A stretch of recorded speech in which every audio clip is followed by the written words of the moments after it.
Yo,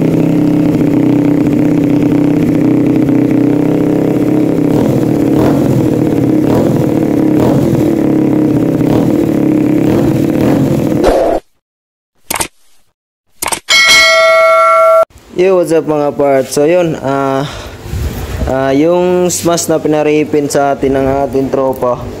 So ginamit muna natin yung rim seat na ito, pati ito, yan sa kanya rin yan.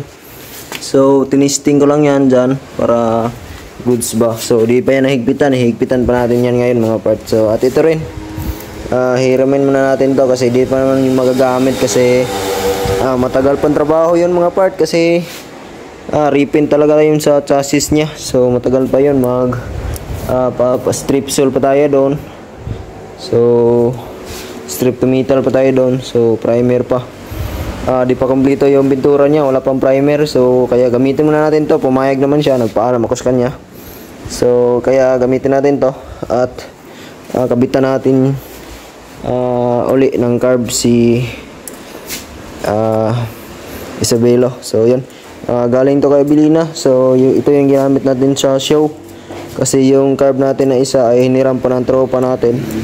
So wala pang carb sa Abilina ngayon. So try natin siyang tanungin mamaya kung di na ba niya ginagamit para magamit natin yun. So lagyan natin ng carb sa Abilina. So ito gamitin natin to kay Isabelo mga parts. So yan, higpitan ko muna to dito banda para goods na. Saka ko ilagay ito para matesting natin at papaandar siya natin kasi matagal na rin itong di pa umandar. So yan, ipitan ko muna to dito mga part. Yan, papaandarin natin to. Ito yung project natin for today para mapatakbo natin to ulit at di na matambak dito. So sayang naman. So yan mga part, higpitan ko muna. Kuha muna ako ng tools. So ito, kakaiba to mga bird. Uko X pitch bike. Yan, Uko yung taas, pitch bike yung baba. So ito galing to sa flat slide na pitch bike, nasira kasi kaya pinalit natin dito sa Uko. 30mm to mga bird. Yan, 30mm PWK. So yan, higpitan natin to mga bird. So nahigpitan na natin siya mga part, goods na yan. So tinisting ko na yan, umiikot naman. Ito, kinabit na natin. Lalagyan natin siya ng nut na lang dyan para matapos. At itong shock, kabit natin. So kunin natin yung kadina para lagay na natin bago natin higpitan yung shock para diretso na. So tara, kunin na natin. So medyo natagalan tayo dito mga part kasi maliit yung busing niya dito. So nagtabas pa tayo nito. So yan, buti yung barina natin nadala natin rito. So yan, nagtabas tayo dito rin sa kabila. Kasya siya na tong isang kadina natin, yung tinanggal natin sa Raider. Sobrang haba, so kailangan talaga yan gamitin natin. So ito, nagtabas tayo. So okay na naman, ipitan natin to ngayon para goods na to.